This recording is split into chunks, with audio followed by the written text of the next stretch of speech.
आनंदी प्रेक्षकांनो, मालिकेचा कसला जबरदस्त ट्रॅक आता आपल्यासमोर आलेला आहे। आत्तापर्यंत इकडे आपण पाहत आहोत की इकडे आता आनंदी या दोघांच्या मधला दुरावा दूर करण्यासाठी आता साम दाम दंडभेद तिला जे काही करता येईल ते सगळं करण्याचा प्रयत्न करत आहे।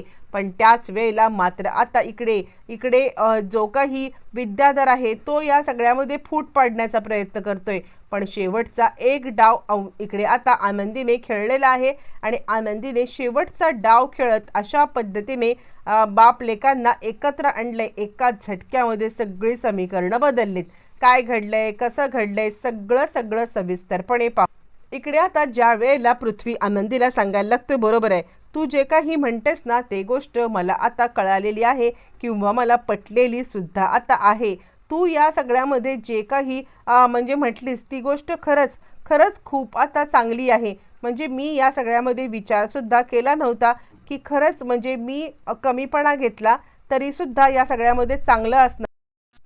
आनंदी पृथ्वीला समजवत आहे, हे बघ, तुला जर का आता या सगळ्यामध्ये व्यवस्थित रीतीने म्हणजे पुढे आपलं तुझा बिझनेस सुरू करायचा आहे तर तू एक काम कर। तू आता या सगळ्यामध्ये आपल्या फॅक्टरीतून सुरुवात करण्याच्या ऐवजी जर का आता मात्र आपल्या फॅक्टरीतून सुरुवात करण्याच्या ऐवजी तू या सगळ्यामध्ये तुझं छोट्या स्केलवरती आता मात्र साड्यांचं हे केलंस तर म्हणजे तू विचार कर ना, आपल्या ह्याच्यासाठी काय लागणार आहे, म्हणजे आरतीताई आपल्याला नक्कीच मदत करेल। साडी कटिंग करून त्यामध्ये आता इकडे एक साडी रेडीमेड बनवायची आणि आपण त्या सगळे सॅम्पल एक एक एक एक करत जर का सगळीकडे वाटले तर नक्कीच ऑर्डर येतील आणि ऑर्डर आल्यावरती मग आता इकडे म्हणजे मालक साहेबांना काहीही झालं तरी तुला ती ऑर्डर द्यावीच लागणार, कारण या सगळ्याचे पेटंट जे असणार आहे ते तुझ्याकडे असणार आहे। आणि ही आयडिया मात्र आता पृथ्वीला आवडते। आनंदी, पण या सगळ्यामध्ये मदत कोण करेल मला, म्हणजे या सगळ्यामध्ये जी काही आता इकडे तजवीज करायची आहे किंवा जे काही साडीचं कटिंग करून शिवायचं आहे यासाठी तर मॅनपॉवर लागेल ना। आनंदी म्हणते काय लागणार आहे, एक फक्त व्यवस्थित काम करणारा कारागीर आणि त्यानंतर मात्र आता एक आपल्याला मशीन, तर आपण एवढं तर अफोर्ड करूच शकतो आणि माझी आरतीताई आहे ते हे सगळं करेल। यावरती तो म्हणतो आरती नाही ती नाही माझी मदत करणार। यावरती आनंदी म्हणते का करणार नाही, मी आहे ना, तर या सगळ्यामध्ये मी आता नक्कीच आरतीताईला सांगेन। आरतीताईला सांगितल्यावरती मात्र आरतीताई या सगळ्यामध्ये आपल्याला नक्की मदत करेल। मी बोलून घेऊ का, यावरती तो म्हणतो ठीक आहे, ही तुझी आयडिया खूप चांगली आहे, यासाठी आपल्याला खूप मोठं इन्फ्रास्ट्रक्चर वगैरे असं काही लागणार नाही आहे, पण आपल्याला लागेल ते म्हणजे या सगळ्यामध्ये फक्त आणि फक्त तुझ्या ताईचा होकार तेवढा जर का तू आता मिळवू शकलीस ना तर नक्कीच बरं होईल। असं म्हटल्यावरती ती म्हणते त्याची चिंता तुम्ही करू नका। आणि त्यावरती आनंदीच्या डोक्यामध्ये विचार आहे की काहीही झालं तरी मालक साहेबांना सुद्धा या सगळ्यामध्ये मी मनवणार आहे। बरं, आपण आता पाहत आहोत की शिल्पा आता चांगलीच चिडलेली आहे आणि चिडलेली शिल्पा मात्र आता इकडे सांगत आहे ती म्हणजे स्वतः आता इकडे विद्याधरला की तू जे हे काही केलंस ना ते आता बरोबर नाही केलेलं आहेस, मला तुझं वागणं अजिबात पटलेलं नाहीये। म्हणजे मुळातच तू या सगळ्यामध्ये का जाऊन आता हा सगळा भांडणं त्यांच्यामध्ये लावण्याचा प्रकार केलास। यावरती तो म्हणायला लागतो, हे बघ, काहीही झालं ना तरी सुद्धा मी हे करतच राहणार। यावरती शिल्पा म्हणते तुला माहिती आहे ना, तू या सगळ्यामध्ये मात्र आता इकडे म्हणजे या सगळ्यामध्ये मात्र आता तू आनंदीला कुकरमध्ये हे केलंस, कुकर स्फोट घडवून आणलास। ही गोष्ट जर का आता मी या सगळ्यामध्ये युगंधरला सांगितली तर मात्र तुझं काही खरं नाहीये, ही गोष्ट मात्र आता तुझ्या लक्षात येते ना। असं म्हटल्यावरती मात्र आता तो सांगायला लागतो, हो मला समजतंय तू काय बोलतेस ते, पण मला माहिती आहे, मला तितकं सुद्धा माहिती आहे की तू या सगळ्यामध्ये जाऊन आता त्याला काही सांगणार नाहीयेस। यावरती मात्र आता चिडलेली शिल्पा सांगायला लागते, असं तुला वाटत असेल ना तर तो तुझा गैरसमज आहे, मी नक्कीच त्याला जाऊन आता सांगेन। असं म्हटल्यावरती मात्र आता नेमका युगंधर तिकडे आलेला आहे आणि युगंधरने हा सगळा प्रकार ऐकलेला आहे।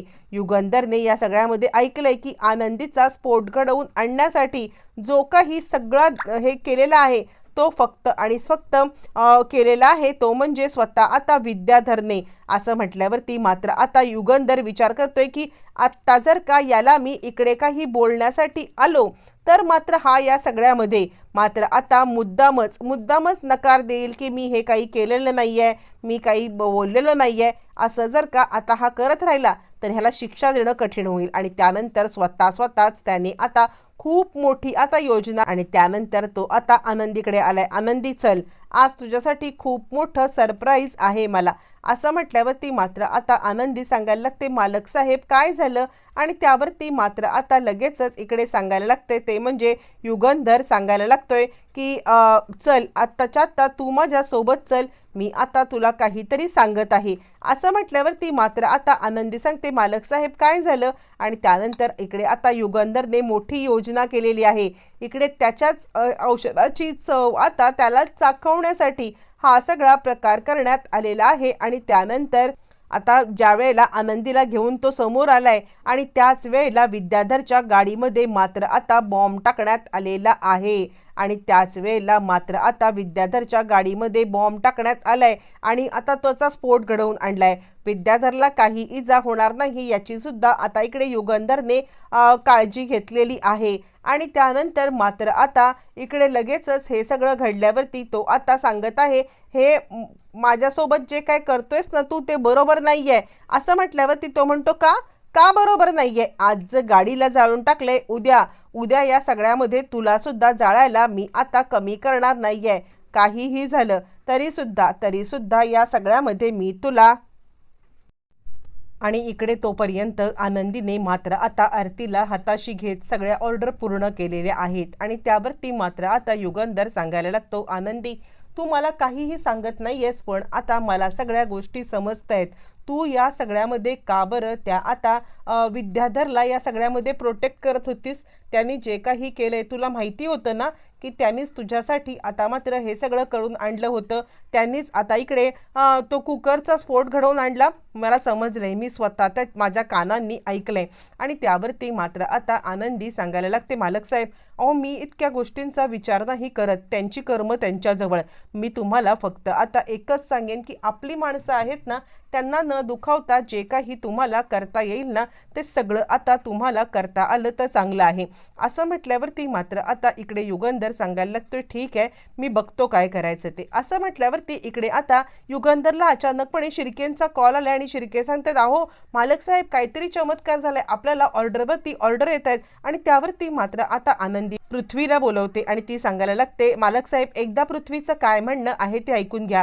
या ज्या काही तुम्हाला ऑर्डरवरती ऑर्डर रेडीमेडच्या साड्यांच्या आहेत ना त्या पृथ्वीमुळे येत आहेत. यावरती पृथ्वी म्हणतो नाही आनंदीमुळे येत आहेत. आनंदीची बहीण आता स्वतः तिने आम्हाला मदत केली आणि आमच्या ऑर्डर कंप्लीट केल्या आणि त्यानंतर सॅम्पल ऑर्डर ज्या वेळेला आम्ही पाठवल्या त्यामुळे या ऑर्डर येत आहेत. आता खरं तर या सगळ्यामध्ये पृथ्वी आता बाबांना सॉरी सुद्धा म्हणतो मी या सगळ्यामध्ये तुमच्याशी खूप रूडली वागलो, खरंच माझी चुकी झाली, मला आता माफ करा असं म्हणत त्यांनी आता माफी सुद्धा मागितलेली आहे. बरं हे सगळं होत असताना त्यानंतर मात्र आता आनंदी सांगायला लागते की हे बघा मालक साहेब तुम्ही आता दोघं एकमेकांच्या मनामधला अराजकता काढून टाका, याचा फायदा तिसरे लोक घेत आहेत. आणि यावरती पृथ्वी सॉरी आणि त्यानंतर युगंधर सांगतो तुला सॉरी बोलायची खरंच काही गरज नाहीये, म्हणजे या सगळ्यामध्ये काहीही झालं ना तरी सुद्धा माझा मुलगा आहेस तू आणि या सगळ्यामध्ये मी मात्र आता इकडे तुला समजून घ्यायला कमी पडलो. जे आता मला समजून स्वतःला घ्यायला पाहिजे होतं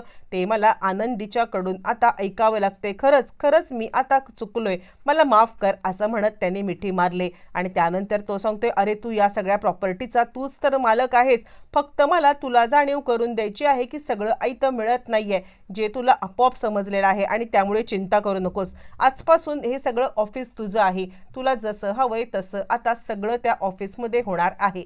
असं म्हटल्यावरती मात्र आता ताबडतोब इकडे लगेचच इकडे खूप खुश झालेला आहे तो म्हणजे स्वतः आता पृथ्वी आणि तो आता युगंधरला मिठी मारतोय. हे सगळं होत असताना पृथ्वी आणि युगंधर हे दोघं जण एकत्रितपणे आलेले आहेत आणि त्यानंतर मात्र आता या दोघांनी एकमेकांना मिठी मारत इकडे आनंदीने सेलिब्रेट केले. आणि आजपासून पृथ्वी आणि युगंधर हे दोघं जण एकाच ऑफिसमध्ये एकाच टेबल लावून बसणार आहेत. आनंदीचा हेतू मात्र साध्य झालाय. आता या सगळ्यामध्ये विद्याधरला शिक्षा मिळाली, आनंदीचा हेतू साध्य झालाय. अजून आता आनंदी फक्त यांची आई आहे हे सत्य समजल्यावरती काय होणार कसं होणार पाहणाऱ्यांच्या